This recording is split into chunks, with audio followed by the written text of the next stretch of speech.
Number one, put God first. Put God first in everything you do. Everything that you think you see in me, everything that I've accomplished, everything that you think I have, and I have a few things, everything that I have is by the grace of God. Understand that. It's a gift.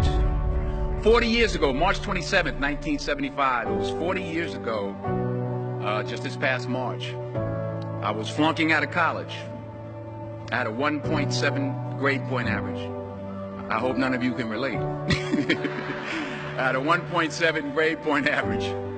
I was sitting in my mother's beauty shop. They still call it beauty shop now? What they call it now? Yeah, I was sitting in the beauty parlor.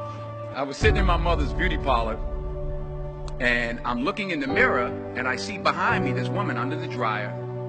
And every time she looked up, every time I looked up, she was looking at me, just looking me in the eye. And I didn't know who she was, and I said, she said, somebody give me a pen, give me a pencil, I have a prophecy.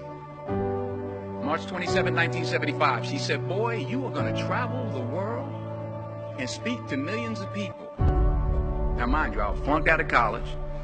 I'm thinking about joining the army. I didn't know what I was going to do, and she's telling me I'm going to travel the world and speak to millions of people. Well, I have traveled the world, and I have spoke to millions of people. But that's not the most important thing, the success that I had. The most important thing is that what she taught me and what she told me that day has stayed with me since. I've been protected. I've been directed. I've been corrected. I've kept God in my life, and it's kept me humble. I didn't always stick with him, but he always stuck with me. So stick with him in everything you do.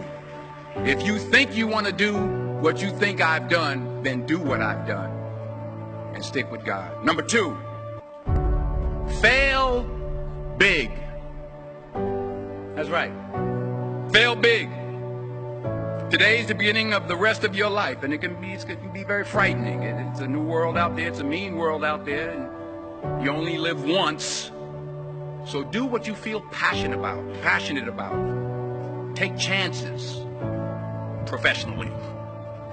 Don't be afraid to fail. There's an old IQ test, was 9 dots, and you had to draw 5 lines with a pencil within these 9 dots without lifting the pencil. The only way to do it was to go outside the box. So don't be afraid to go outside the box.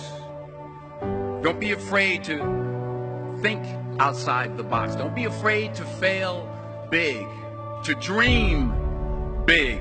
But remember, dreams without goals are just dreams, and they ultimately fuel disappointment. So have dreams, but have goals. Life goals, yearly goals, monthly goals, daily goals. I try to give myself a goal every day. Sometimes just to not curse somebody out. Simple goals, but have goals. And understand that to achieve these goals, you must apply discipline and consistency.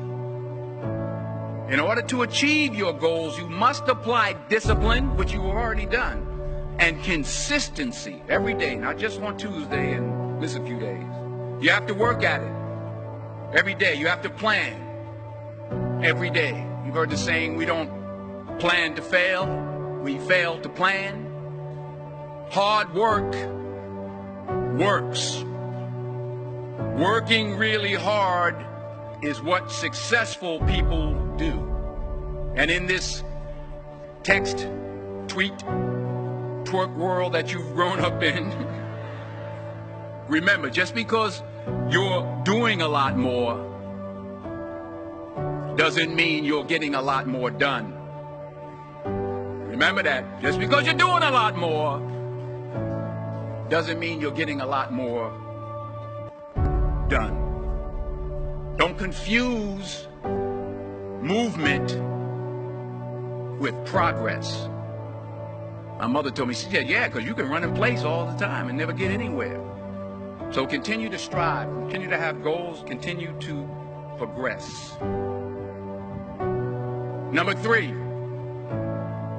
you'll never see a U-Haul behind a hearse. I'll say it again. You'll never see a U-Haul behind a hearse. I don't care how much money you make, you can't take it with you. And it's not how much you have. It's what you do with what you have. We all have different talents. Some of you will be doctors, some lawyers, some scientists, some educators, some nurses, some teachers. Yeah, okay. Some preachers. The most selfish thing you can do in this world is help someone else. Why is it selfish? Because the gratification, the goodness that comes to you, the good feeling that I get from helping others, nothing's better than that. Not jewelry, not big house I have, not the cars, but it's the joy. That's where the joy is, in helping others. That's where the success is.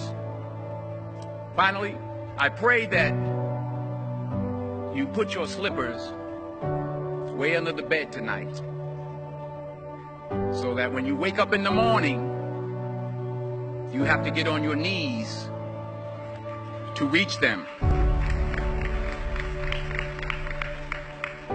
And while you're down there, say thank you for grace.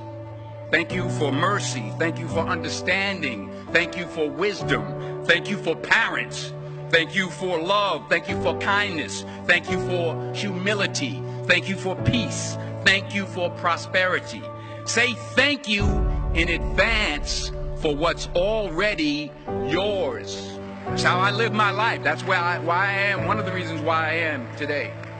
Say thank you in advance for what is already yours. True desire in the heart for anything good is God's proof to you, sent beforehand to indicate that it's yours already. I'll say it again. True desire in the heart, that itch that you have, whatever it is you want to do, that thing that you want to do to help others and to grow and to make money, that desire, that itch, that's God's proof to you, sent beforehand already to indicate that it's yours. And anything you want good, you can have. So claim it. Work hard to get it.